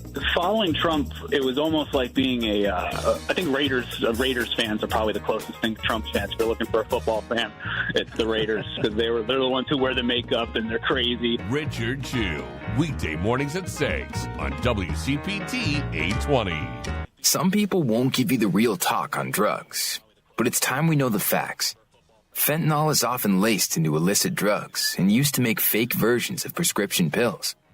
You can't see it, taste it, or smell it. Suppliers mix fentanyl into their products because it's potent and cheap, and the dealer might not even know. Keep yourself and others safe by knowing the real deal on fentanyl. Get the facts. Go to realdealonfentanyl.com. This message is brought to you by the Ad Council. There's danger out there. It lurks on highways and quiet neighborhood streets. It's more likely to kill you than a shark and more terrifying than the biggest snake. Distracted driving claims lives every day. Every notification, swipe, social post, video, or selfie while driving risks your life. So while you might think public speaking or the zombie apocalypse is scary, what's really terrifying and even deadly is distracted driving. Eyes forward. Don't drive distracted. Brought to you by NHTSA and the Ad Council. The impact of a meal goes well beyond feeding our bodies, because feeling full can sound like this. How did the interview go? I did it! I got the job! I can't believe it! And like this. Mom, I got first place at the science fair with my volcano project. That's amazing, sweetie. Congratulations. Because when people are fed, futures are nourished, and everyone deserves to live a full life. Join the movement to end hunger at feedingamerica.org/act now. Brought to you by Feeding America and the Ad Council. Alexa, play WCPT. WCPT from TuneIn.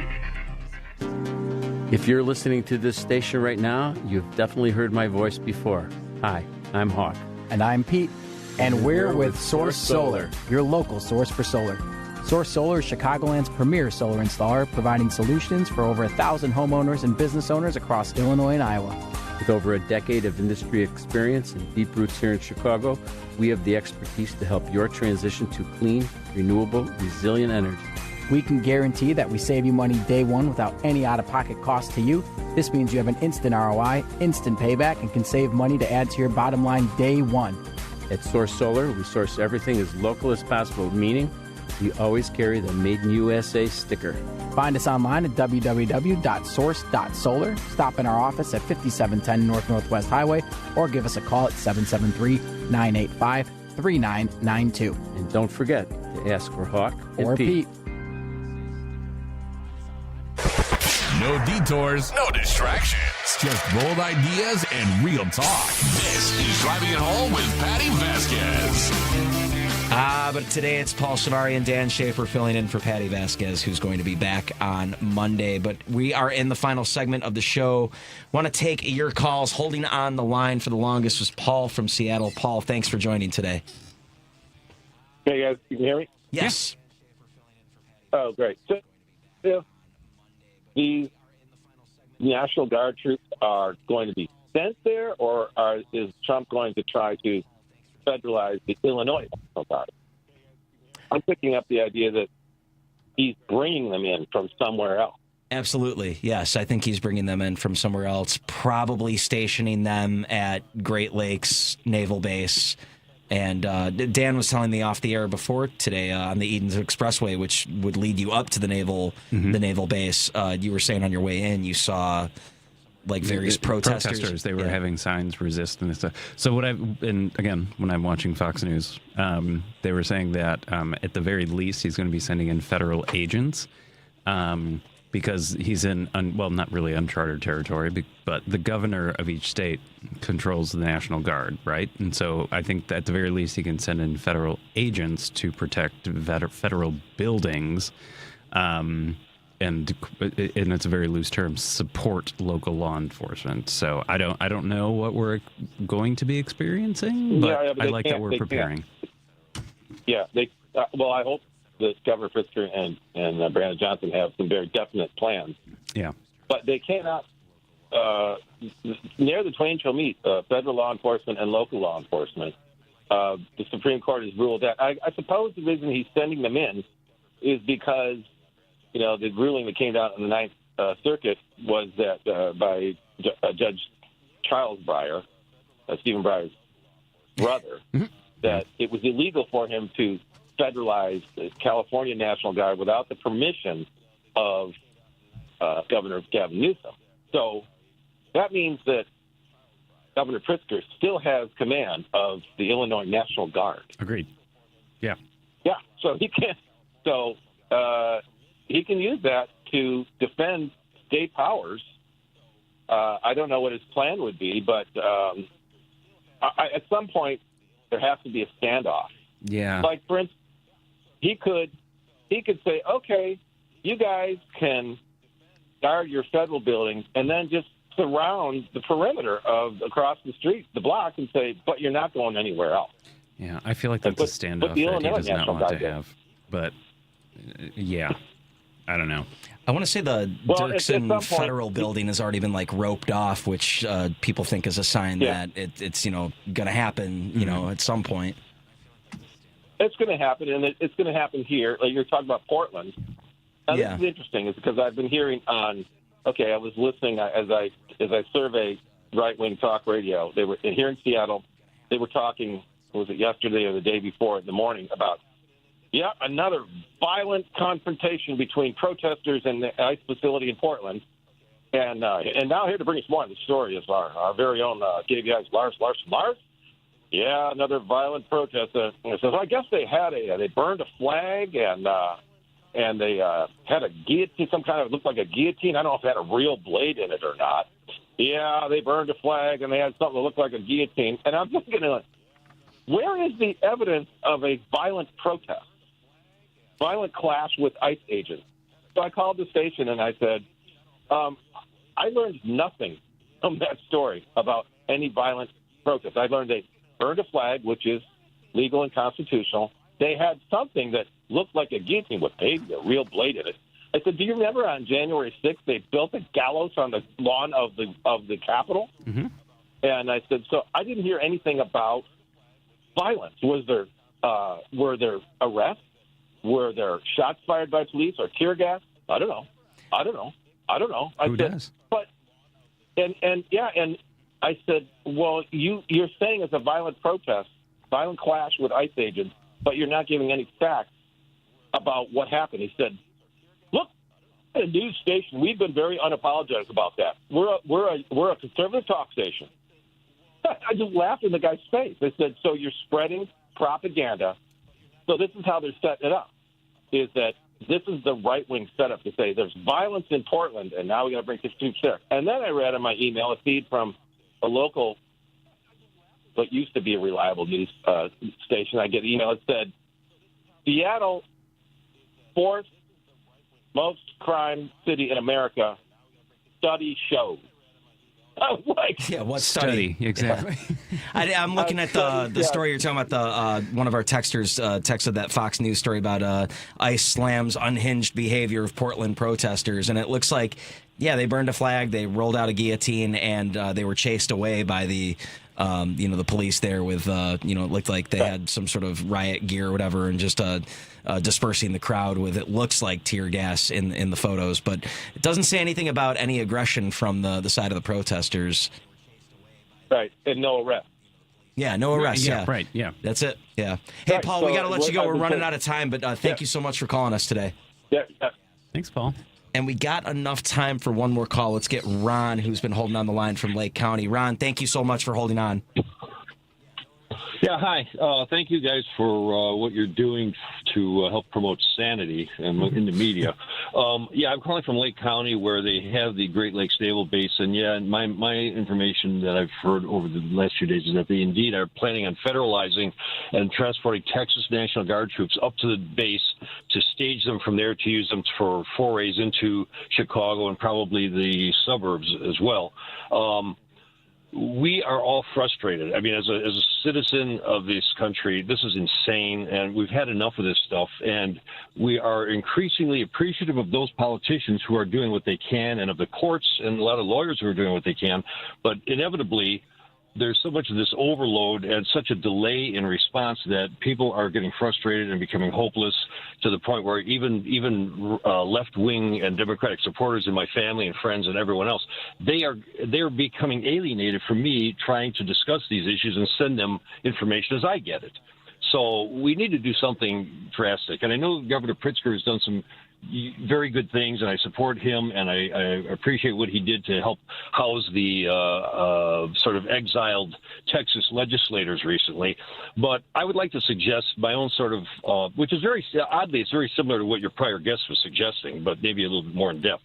And this was a sort of a modest proposal, if you will, that because these federalized Texas people coming in are prevented by the Posse Comitatus Act of doing any police actions, and there was a ruling on this by Judge Breyer. If you look into that That's what ruling, Paul mentioned.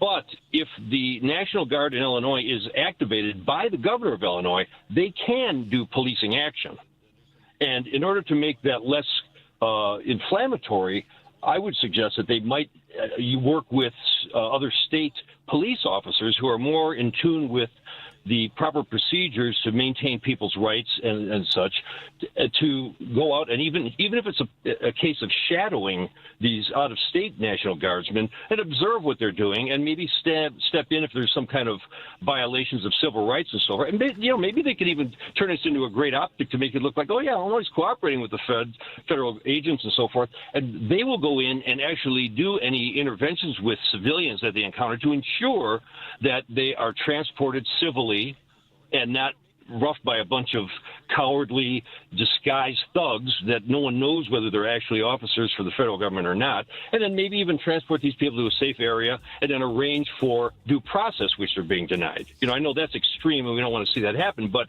it would be far superior than having a bunch of out-of-state, authorized thugs and Hey Ron, I hate to cut you off. We are out of time, but thank you so much for dropping the knowledge today. That's it for Driving It Home with Patti Vasquez. She's back next week. She's back next week. Dan, thank you so much. Always a pleasure. Loved being here. Patty's back on Monday, so if you didn't like us, at least you get her. Bye, everyone. Have a great weekend. Have a great weekend. This is a WCPT Moment in Labor. In 2011, 6 Jimmy John's employees in Minneapolis